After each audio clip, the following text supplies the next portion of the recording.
Assalamualaikum warahmatullahi wabarakatuh. Kami dari kelompok 3 yang beranggotakan dengan saya sendiri, Dwi Amalia, juga rekan saya. Saya Amanda Miftahul Jana. Saya Oktaviani Widyaswari. Di sini kami akan mempresentasikan atau membahas mengenai 3 hal, yaitu mengenai etika dan estetika kebudayaan.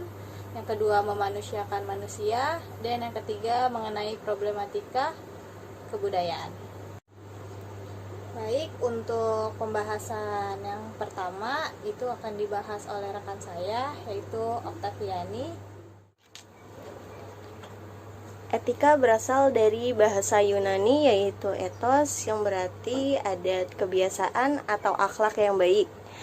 Nah, secara etimologis, etika merupakan ajaran tentang baik buruk, sikap, perbuatan, kewajiban, ataupun sebagainya.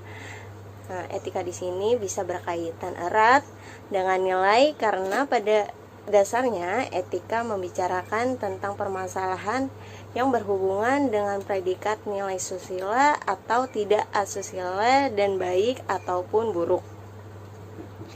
Nah, etika memiliki makna sebagian besar nilai dan norma etik atau moral yang berkaitan dengan nilai-nilai yang menjadi pegangan bagi seorang atau sekelompok orang dalam mengatur tingkah laku. Nilai-nilai etik ini diwujudkan dalam bentuk norma etik, norma moral, atau norma kesusilaan. Manusia sebagai individu berhubungan dengan norma etik karena menyangkut kehidupan pribadi. Norma etik didukung oleh nurani individu dan bukan manusia sebagai makhluk sosial ataupun sebagai anggota masyarakat yang terorganisir. Nah, norma etik ini dapat melengkapi ketidakseimbangan hidup pribadi dan mencegah kekhawatiran diri sendiri. Norma etik bersumber dari manusia itu sendiri dan ditunjukkan kepada sikap batin manusia. Norma etik bisa ditunjukkan kepada manusia agar sebagai akhlak pribadi dapat terbentuk. Perbuatan jahat seperti membunuh, mencuri, ataupun berzina sangat bertentangan dengan norma kepercayaan dan keasusilaan dalam setiap hati nurani manusia. Perasaan malu, penyesalan, takut, dan rasa bersalah akan muncul dalam hati nurani seiring melakukan perbuatan yang melanggar norma. Nah, manusia yang beretika akan dapat menghasilkan budaya yang memiliki nilai-nilai etik di dalamnya. Etika dalam berbudaya mengandung suatu keharusan agar manusia menciptakan budaya yang mengandung nilai-nilai etik secara sosial dapat diterima oleh sebagian besar masyarakat.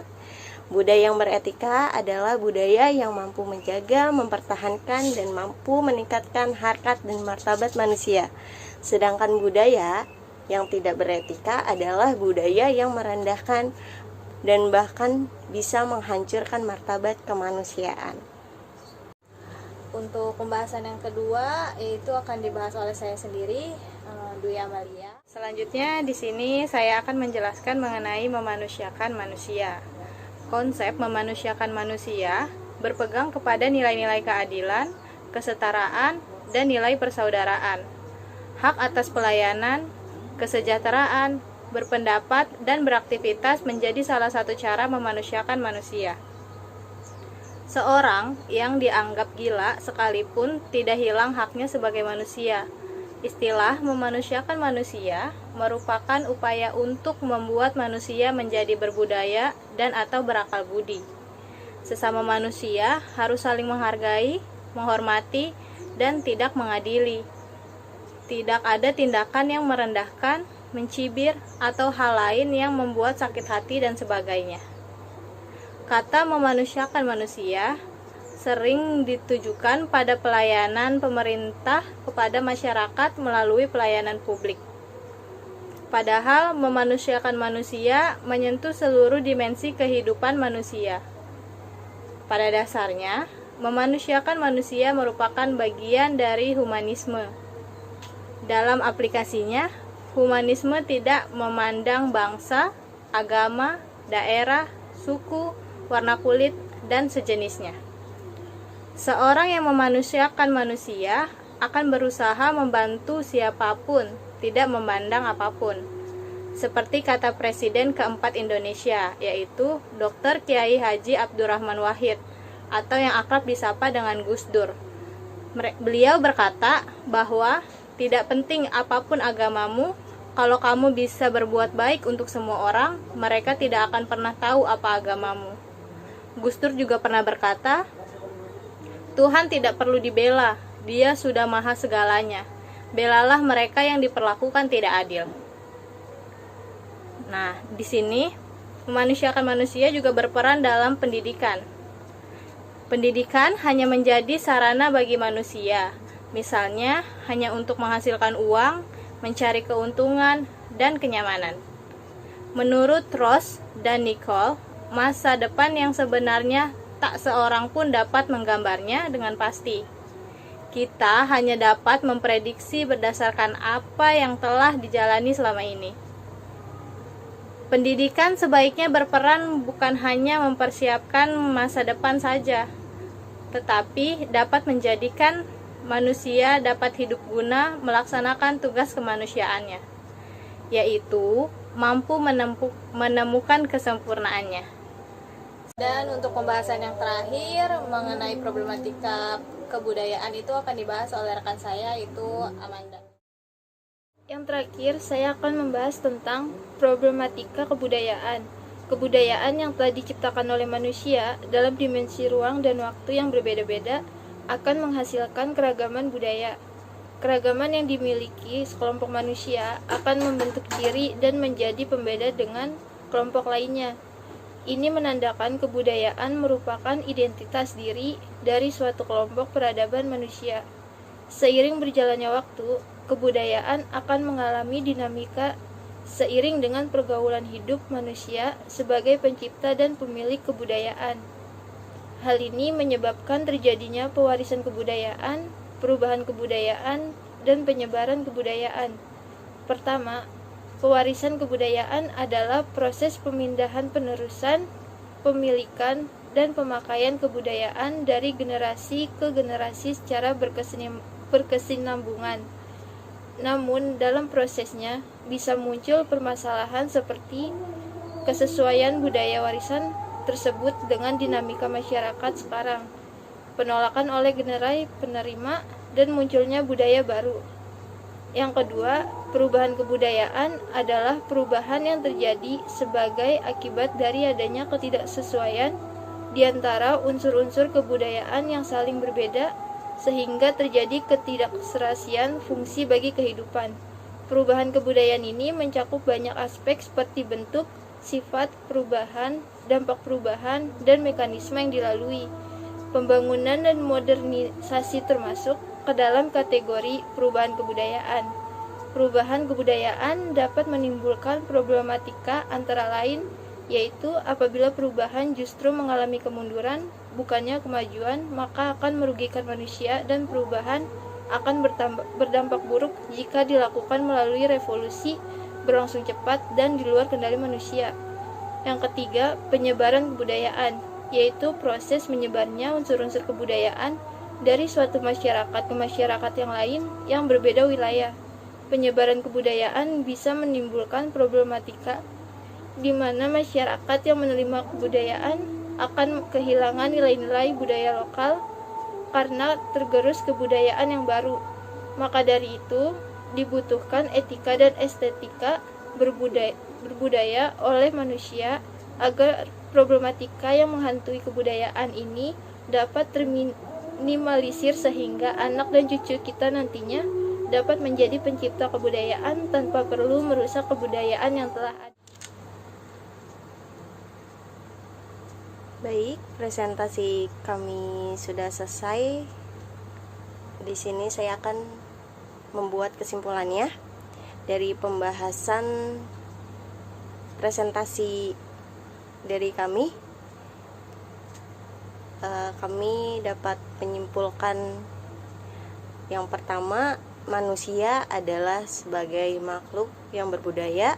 Manusia sebagai makhluk yang berbudaya tidak lain adalah makhluk yang senantiasa mendayagunakan akal budinya untuk menciptakan kebahagiaan, karena membahagiakan hidup manusia itu hakikatnya sesuatu yang baik.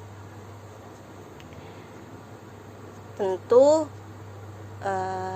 manusia selalu juga berusaha menciptakan kebaikan, kebenaran, keadilan yang berhak menyandang gelar manusia berbudaya.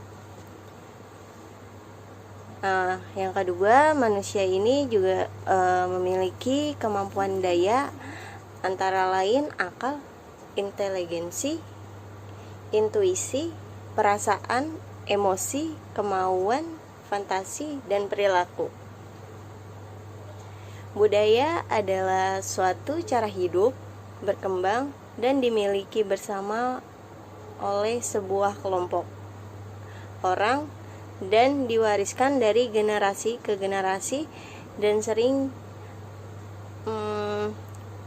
dinamakan pergaulan manusia sebagai makhluk yang berbudaya.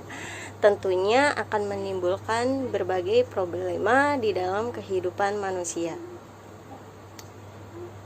Yang ketiga, kebudayaan merupakan sistem pengetahuan yang dimana meliputi sistem ide atau gagasan yang terdapat dalam pikiran manusia.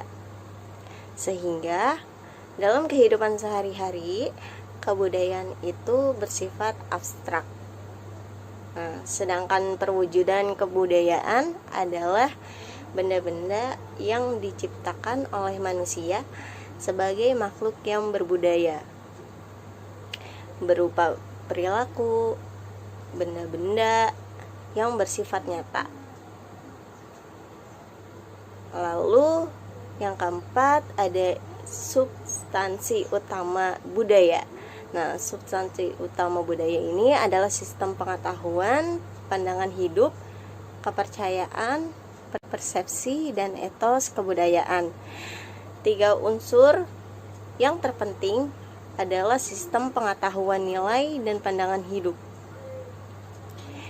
Yang kelima yang bisa kita tahu dan ambil kesimpulan adalah etika. Etika adalah ajaran tentang baik buruk yang diterima umum atau tentang sikap, perbuatan, kewajiban, dan sebagainya ya. Etika bisa disamakan artinya dengan moral atau mores dalam bahasa Latin, akhlak atau kesusilaan, yang dimana etika ini berkaitan dengan masalah nilai, karena etika pada pokoknya membicarakan masalah-masalah yang berkaitan dengan predikat nilai susila atau tidak susila, baik maupun buruk. Yang terakhir ada estetika, dapat dikatakan sebagai teori tentang keindahan atau seni. Nah, estetika ini berkaitan dengan nilai indah atau jelek yang tidak indah, bisa dikatakan seperti itu. Nilai estetika berarti nilai tentang keindahan, dimana keindahan ini dapat diberi makna secara luas, secara sempit, dan estetik murni. Cukup sekian dari presentasi kami dari kelompok 3. Sebelumnya mohon maaf apabila ada kesalahan dalam perbuatan maupun kekurangan kata. Akhir kalam, wassalamualaikum warahmatullahi wabarakatuh.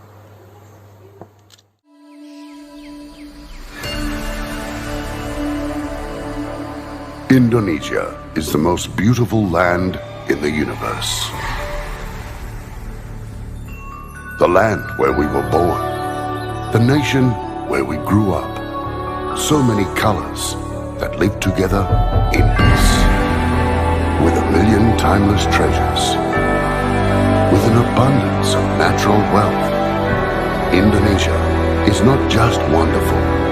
Indonesia is a wonderland. Kota baru dunia bagai jauh, bagai jauh, bagaimana ku di sana karang, bagaimana ku di sana karang. Katamu lawanlah adinda, adinda